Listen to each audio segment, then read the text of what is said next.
Hello students, BA part first के students को मैं डॉक्टर मनोरमा त्यागी मनोविज्ञान विषय में आज व्यक्तित्व चैप्टर का टॉपिक कराऊंगी। Theories of personality.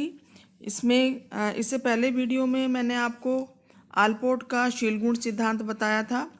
आलपोर्ट ने शीलगुण सिद्धांत के अंतर्गत शीलगुणों को दो मुख्यतः भागों में बांटा था, सामान्य शीलगुण, व्यक्तिगत शीलगुण। और इन दोनों की ही चर्चा विस्तार से इस वीडियो में की गई थी। सामान्य शीलगुण, व्यक्तिगत शीलगुण और व्यक्तिगत शीलगुण के भी 3 प्रकार बताए गए थे: कार्डिनल प्रवृत्ति, केंद्रीय प्रवृत्ति और गौण प्रवृत्ति। आज हम चर्चा करेंगे कैटल के शीलगुण सिद्धांत का। कैटल ने व्यक्तित्व का शीलगुण सिद्धांत दिया है और उन्होंने कारक विश्लेषण विधि फैक्टर एनालिसिस मेथड की सहायता से व्यक्तित्व लक्षणों का अध्ययन किया। उन्होंने अपने अध्ययनों के आधार पर यह बताया कि कुल 171 व्यक्तित्व लक्षण होते हैं और उनका कहना है कि व्यक्तित्व का अध्ययन करने के लिए इन लक्षणों का अध्ययन करना बहुत ही आवश्यक है। और कैटल ने मुख्य रूप से 2 प्रकार के शीलगुण बताए हैं, एक तो सतही शीलगुण और दूसरा मूल शीलगुण। सतही शीलगुण या सरफेस ट्रेट या सतही शीलगुण से मतलब है जो शीलगुण सतह पर, व्यक्तित्व के सतह पर मतलब ऊपरी सतह पर होते हैं और जिनका निरीक्षण हम आसानी से कर सकते हैं। व्यक्तित्व के जो ऊपरी परिधि पर होते हैं लक्षण, उनको सतही शीलगुण कहते हैं। इनका निरीक्षण हम आसानी से कर सकते हैं। इस प्रकार के जो शीलगुण हैं उनके उदाहरण हैं जैसे प्रसन्नता, उदासी, मिलनसारिता, क्रोध। ये जो शीलगुण हैं ये देखकर ही, व्यक्ति के निरीक्षण से ही पता चल जाता है कि उसमें कौन सा शीलगुण विकसित है। जैसे एक प्रसन्न व्यक्ति जो है वो देखकर ही पता चल जाता है कि उसमें प्रसन्नता का भाव है और उदासी भी पता चल जाती है। तो ये जो गुण हैं ये बाहरी गुण हैं, व्यक्तित्व के सतह पर जो गुण होते हैं वो हैं। तो इस प्रकार से जो बाहरी जो गुण हैं जिनको हम आसानी से देख सकते हैं वो सतही शीलगुण कहलाते हैं। दूसरा उन्होंने बताया है मूल शीलगुण, सोर्स ट्रेट। मूल शीलगुण जो हैं व्यक्ति के प्रतिदिन के जीवन में आसानी से दिखाई नहीं देते हैं और परंतु वो व्यक्ति के व्यवहार से उसका पता चलता है और इनकी संख्या जो है वो सतही शीलगुणों से कम होती है। ये गुण व्यक्तित्व की भीतरी संरचना में निहित होते हैं, इसलिए इनका पता लगाना बहुत मुश्किल है। इनका पता तभी लगता है जब हम व्यक्ति का अध्ययन, उसके व्यवहार का अध्ययन ध्यान से करते हैं।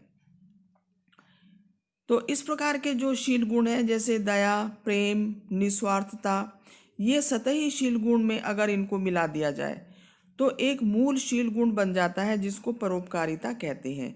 कहने का मतलब ये है कि अगर मूल शीलगुणों के साथ सतही शीलगुणों को मिला दिया जाता है तो एक विशेष प्रकार का व्यक्तित्व बन जाता है या मूल शीलगुण बन जाता है जिसे हम एक कोई भी नाम दे सकते हैं। जैसे अभी उदाहरण हमने दिया परोपकारिता, दूसरों का उपकार करने वाला जो गुण है परोपकारिता, कि जिसमें परोपकारिता होगी, परोपकारिता का जो मूल शीलगुण है उसमें दया, प्रेम, निस्वार्थ भाव और दूसरों की सहायता करना, ये सारे शीलगुण जो हैं वो दिखाई देंगे। कैटल ने इस प्रकार के 23 मूल शीलगुण बताए जो सामान्य व्यक्तियों में पाए जाते हैं और असामान्य लोगों में पाए जाने वाले मूल शीलगुण उन्होंने 12 बताए हैं। 23 में से 16 ऐसे मूल शीलगुण हैं जिनको कैटल ने बहुत अधिक महत्वपूर्ण बताया है और इनको मापने के लिए कैटल ने एक प्रश्नावली भी तैयार की जिसको 16 PF के नाम से जानते हैं। इसका पूरा नाम है 16 पर्सनैलिटी फैक्टर, मतलब इसमें 16 व्यक्तित्व कारकों का अध्ययन किया गया है। ये जो 16 व्यक्तित्व कारक हैं ये नीचे के आप ये इसमें टेबल में देख सकते हैं। इसमें कैटल के 16 व्यक्तित्वशील गुण या 16 व्यक्तित्व की विमाएँ, डायमेंशंस कह सकते हैं इनको। जैसे पहला है ए, आउटगोइंग वर्सेस रिजर्व्ड। ये जो शील गुण है ये एक दूसरे के मतलब विपरीत है।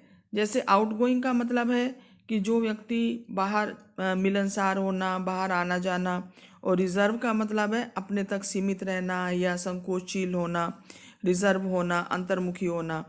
तो हर व्यक्तित्व मूल गुण के दो दो डायमेंशंस हैं, जैसा कि आप इसमें देख सकते हो। जैसे more intelligent, less intelligent, stable, emotional. Stable का मतलब है स्थिर, और इमोशनल का मतलब है सांवेगिक। Assertive, humble, happy go lucky, sober. इसी तरह से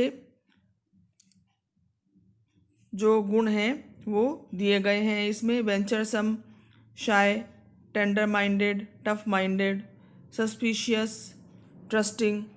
इस तरह से इन्होंने 16 व्यक्तित्वशील गुण बताए हैं। जैसे इमेजिनेटिव है, इमेजिनेटिव, प्रैक्टिकल। इमेजिनेटिव का मतलब है कल्पनाशील होना, प्रैक्टिकल का मतलब है व्यवहारिक होना। Shrewd, fortnight, apprehensive, placid. तो इस प्रकार के 16 जो हैं व्यक्तित्वशील गुण या 16 व्यक्तित्वशील गुण, मूल शील गुण उन्होंने बताए हैं।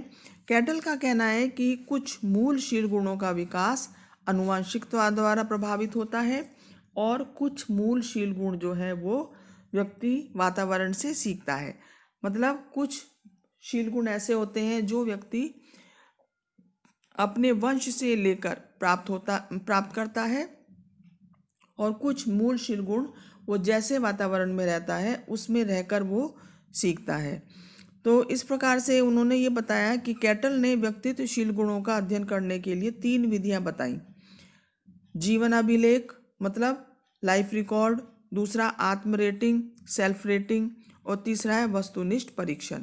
तो 3 प्रकार से हम इन कैटल के व्यक्तिशील गुणों का अध्ययन हम कर सकते हैं। जीवन अभिलेख से मतलब है लाइफ रिकॉर्ड, कि वो रिकॉर्ड या वो लेखा जोखा जिसमें व्यक्ति की जो जीवन की जो घटनाएं हैं उनका लेखा जोखा मिलता है, उनका रिकॉर्ड मिलता है। तो इसी प्रकार से आत्म रेटिंग से मतलब है व्यक्ति खुद अपनी रेटिंग करता है, सेल्फ रेटिंग जिसको कहते हैं, अपना मूल्यांकन स्वयं के द्वारा किया जाता है। और तीसरा है वस्तुनिष्ठ परीक्षण या ऑब्जेक्टिव टेस्ट। इसमें कुछ क्वेश्चनेयर्स होते हैं जिनमें कुछ प्रश्न होते हैं, और उन प्रश्नों के उत्तर देकर व्यक्ति के मूल शील गुणों का अध्ययन हम कर सकते हैं, और ये पता लगा सकते हैं कि किसी व्यक्ति में कोई मूल शील गुण कितनी मात्रा में है। तो कैटल का कहना है कि लक्षणों का जो ये नामकरण है अधिक गुमराह करने वाली बात है, इसलिए उसने इन शील गुणों के लिए कोड और संख्याओं का उपयोग करना अधिक ठीक समझा। तो शील गुण सिद्धांत के आधार पर हमने देखा कि किस प्रकार से शील गुणों के आधार पर व्यक्तित्व की व्याख्या की जा सकती है। शील गुण सिद्धांत जिसमें कि आलपोर्ट का और कैटल का सिद्धांत आता है, और इसकी अनेक मनोवैज्ञानिकों ने आलोचना भी की है। जैसे कई मनोवैज्ञानिकों का ये कहना है, जैसे जिसमें फ्रॉयड, जुंग, रॉजर्स आदि मनोवैज्ञानिक आते हैं, उनका कहना यह है कि ये शील गुण सिद्धांत जो है वो अधिक महत्वपूर्ण नहीं है। इसी प्रकार से क्रिंग, स्मिथ, नील, इनका कहना है कि शील गुण सिद्धांत की सफलता एवं प्राचीन सिद्धांत की इसमें कुछ कमियां हैं, परंतु इसका अर्थ ये नहीं है कि शील गुण सिद्धांत में कोई कमी नहीं है। तो कई विद्वानों ने इस उपागम की आलोचना विभिन्न आधारों पे की है। जैसे सबसे पहले शील गुण उपागम की जो प्रकृति है उसको वर्णनात्मक कहा है, व्यक्तित्व के मूल गुणों का इसमें वर्णन किया गया है, परंतु यह व्यक्तित्व के विभिन्न आयामों का वर्णन तो करती है, परंतु ये स्पष्ट नहीं करती कि शील गुणों का विकास किस प्रकार से होता है। दूसरा, इसकी आलोचना इस आधार पर भी की जाती है कि शील गुण सिद्धांत यह स्पष्ट नहीं करता कि शील गुण किस तरह से व्यवहार को प्रभावित करते हैं तथा वे हमारे लिए क्यों उपयोगी हैं। इसके अलावा जो अगला जो शील गुण सिद्धांत का वो जो आलोचना की जाती है उसमें कहा गया है कि अनेक अनुसंधानों के बावजूद यह अभी तक तय नहीं किया जा सका है कि कौन से शील गुण व्यक्ति के लिए महत्वपूर्ण है और कौन से शील गुण महत्वपूर्ण नहीं है। तो इसके अलावा शील गुण सिद्धांत की आलोचना में ये भी कहा जाता है कि व्यक्तित्व परिवर्तन किस प्रकार से होता है, इस पर इस सिद्धांत के द्वारा कोई प्रकाश नहीं डाला जाता। इसके अलावा अगला जो पांचवा इसकी आलोचना है वो है कि शील गुण सिद्धांत से ये पता नहीं चलता कि व्यक्तित्वशील गुणों का एक बंडल है अथवा संगठन। बंडल से मतलब है एक मिला जुला रूप या फिर एक संगठित रूप है। तो आलोचना के रूप में ये भी तथ्य कहा जाता है। इन आलोचनाओं के बावजूद भी हम ये कह सकते हैं कि शील गुण सिद्धांत का अपना एक अलग महत्व है और आज के समय में भी अनेक मनोवैज्ञानिक इसका समर्थन करते हैं और इसके द्वारा व्यक्तित्व को समझने में हमें सहायता मिलती है। तो स्टूडेंट, आज मैंने आपको बताया व्यक्तित्वशील गुण जो कि कैटल ने दिया सिद्धांत, उसके आधार पर 16 व्यक्तित्व कारक उन्होंने बताए और जिनके आधार पर व्यक्तित्व की व्याख्या की जा सकती है। मैं समझती हूँ ये टॉपिक आपको अच्छी तरह समझ में आ गया होगा। नेक्स्ट वीडियो में नेक्स्ट टॉपिक के साथ फिर मिलते हैं students. Thank you so much students.